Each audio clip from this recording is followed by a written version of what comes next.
It's time for Okoboji Broadcast with Jeff Thee, and Okoboji Broadcast is being brought to you by Bank Midwest, Dream Big, Plan Wisely, Live Well, by Ducky's Marine and Motorsports Repair in Spirit Lake, Lakes Regional Healthcare and Avera Partner, Brand's Law Office in Spirit Lake, by Synergy Chiropractic and Acupuncture in Okoboji, by Bloom and Leonard Agency in Estaville, and HP Insurance Agency with offices in Sibley and Rock Rapids, Ruthven Locker on Hill Avenue in Spirit Lake, Beck Engineering in Spirit Lake, and B Radiant Laser Skin Studio on Highway 71 in Spirit Lake. Welcome to Okoboji Broadcast. What a beautiful day in paradise here in the Iowa Great Lakes. Sunshine, warm. Should be out getting a tan or growing a beard for that matter. We've got State Representative John Wills with us, of course, from the 1st Legislative District, right here from Spirit Lake. And Mr. Representative, welcome today. I like this on the face here. I love it. Well, when you're at home and you have nothing to do, you just will grow a beard, right? Yeah. And it depends on the family members you have around whether they approve or disapprove. I always say I can lose a 1-to-1 vote so easily it's pathetic, but it looks great. I love it. Hey, you just got off of the phone. You had a teleconference today with the Vice President of the United States, Mr. Mike Pence, and how did that go? Who was all involved in this, John? Well, there was a group known as ALEC, or American Legislative Exchange Council. Okay. And so Vice President Pence was talking with that group. About 300 legislators from across the nation were on the conference. And basically, he just wanted to update folks and let us know where things are at and what things are happening right now in the nation as a whole, and what he sees as far as the COVID response team's process for going into the future, and what the president's thought process is for the future. He was very positive, had a very positive outlook, said things are moving along very nicely. Even several times mentioned that he believes very strongly that a good portion of the country could be reopened and doing commerce as early as Memorial Day. So sparing our summer and opening things up by summertime is basically what he was alluding to. And so that was a tremendous boost to my morale anyway, because here we are sitting at home and a lot of times wondering what's going to happen and what's going to go on and how are things going to go. And so for the Vice President to have that kind of outlook and that kind of thought process was a tremendous boost to my morale, and I hope that it is to others as well.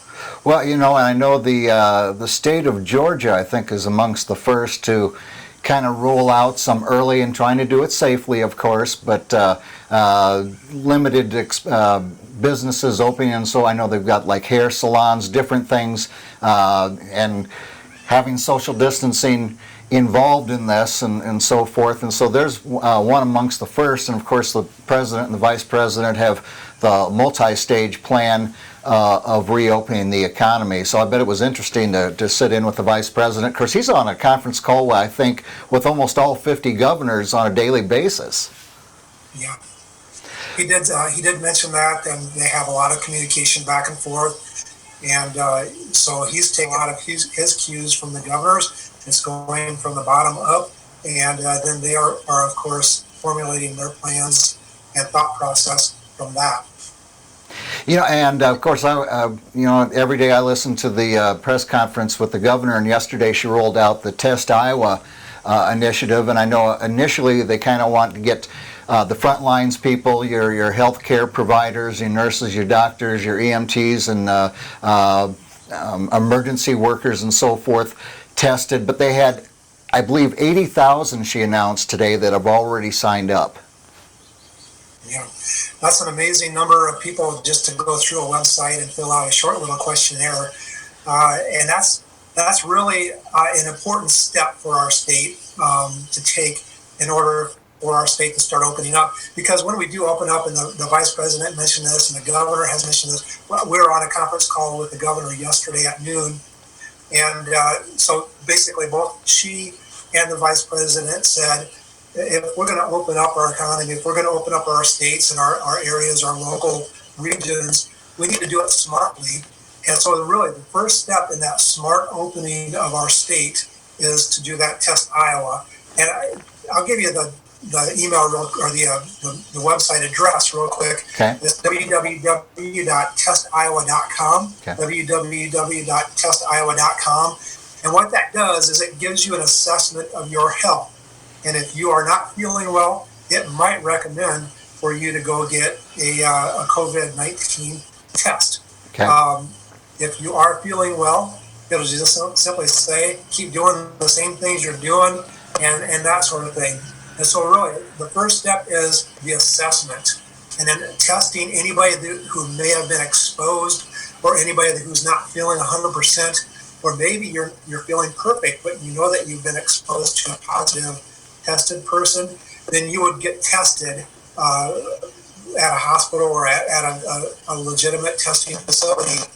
The final step in this process of opening our state up smartly is to actually track those who have been tested positive and track who they've been in contact and contacting those people and asking them to assess, test if they needed to, and then track anybody that they may have come into contact. And so I think it's very important that Test Iowa is done. It is, of course, the title of it is Crushing the COVID-19 Curve.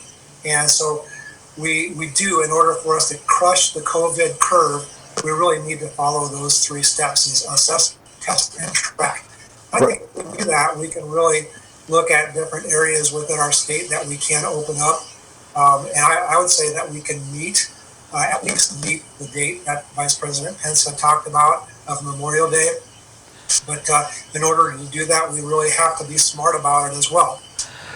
Is there a chance that they could roll out some of these openings based on, I know they have the different sections, the different zones in the state.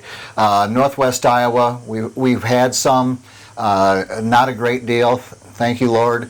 And could there be sections of the state that are rolled and started to phase in earlier? I know, like Eastern Iowa, down by Iowa City, Cedar Rapids, certainly with some of the meat processing and so forth, they've had hot spots.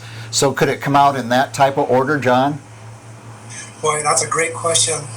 Both the Vice President and the Governor talked about how we can open up our states and how we can open up our nation very smartly.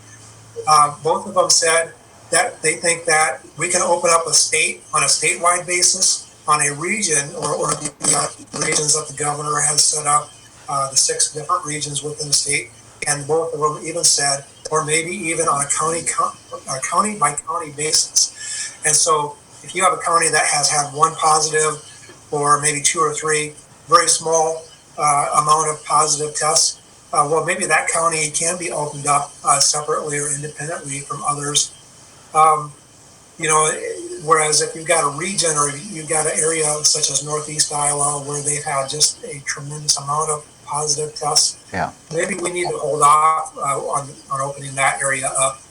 So here in Northwest Iowa, we are sitting pretty good. In fact, the governor said yesterday on the conference call, she thanks Northwest Iowa for being kind of on the forefront of doing good things. It seems like we are and have been doing the right things. We've got a relatively low amount of positive tests, and so she's encouraged by Northwest Iowa. I would look for, if we get a good amount of, if we could get a good amount of assessments and tests that are not positive, that we could see some counties up in Northwest Iowa opening up very soon, and I think that would be a very positive thing for us to start with. Now, as far as the legislative session goes, have you been in talks of when to reconvene? Would it be something maybe closer to Memorial Day, or are you even talking about that yet at this point? I would think that a good majority of the state of Iowa would have to be opened up and on a decline as far as COVID is concerned before we come back together as a legislature. One of the main reasons for that is when we come back together as a legislature, we have to allow for public access. We have to allow for public to be able to give input, be there, talk to the legislators. And so if we do that, then all House members will be there. Well, then, and that's all over the state of Iowa, and then people from all over the state of Iowa will be coming. And so we can't just have a center for distribution of COVID-19 and sending people back to their corner of the state again. So I think we have to really make sure that the danger is significantly past. I would look at maybe even we'd be looking at June, maybe mid-June or so, before we could safely get back together and still allow for public participation in the process and open dialogue with the public there. And hopefully be able to pass a budget before the start of the new fiscal year on July 1st, of course. And lastly, John, you were announced as this year's winner. I'm going to look down at my notes here for the Circle of Excellence Award from the Iowa Agriculture Water Alliance for your work on water quality issues in Dickinson County for the Dickinson County Clean Water Alliance coordinator. So, congratulations, Mr. Representative. That's wonderful. Thank you. That had to have been a heck of an honor, and as we all know that our clean water in our chain of lakes and watersheds here in the Iowa Great Lakes area, Dickinson County, they're the bread and butter, the golden goose for the economy in the Iowa Great Lakes. So I know you take great pride in not only this award, but the work that's done to keep our waterways clean.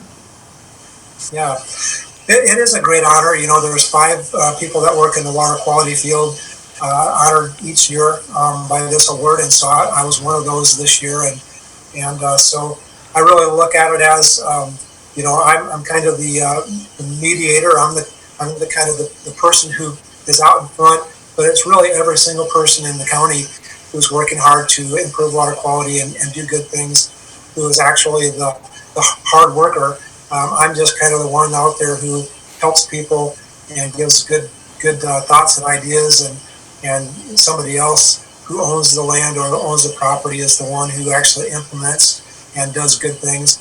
And you know, this award, one of the reasons it's so important to me is because really, as a water quality specialist, it's hard to see that we're actually doing something because water quality takes so long to get better, and it's very difficult to see any improvements in water quality. But what I can really tell you is that it's a very important work because we impact very positively people's lives, very positively people's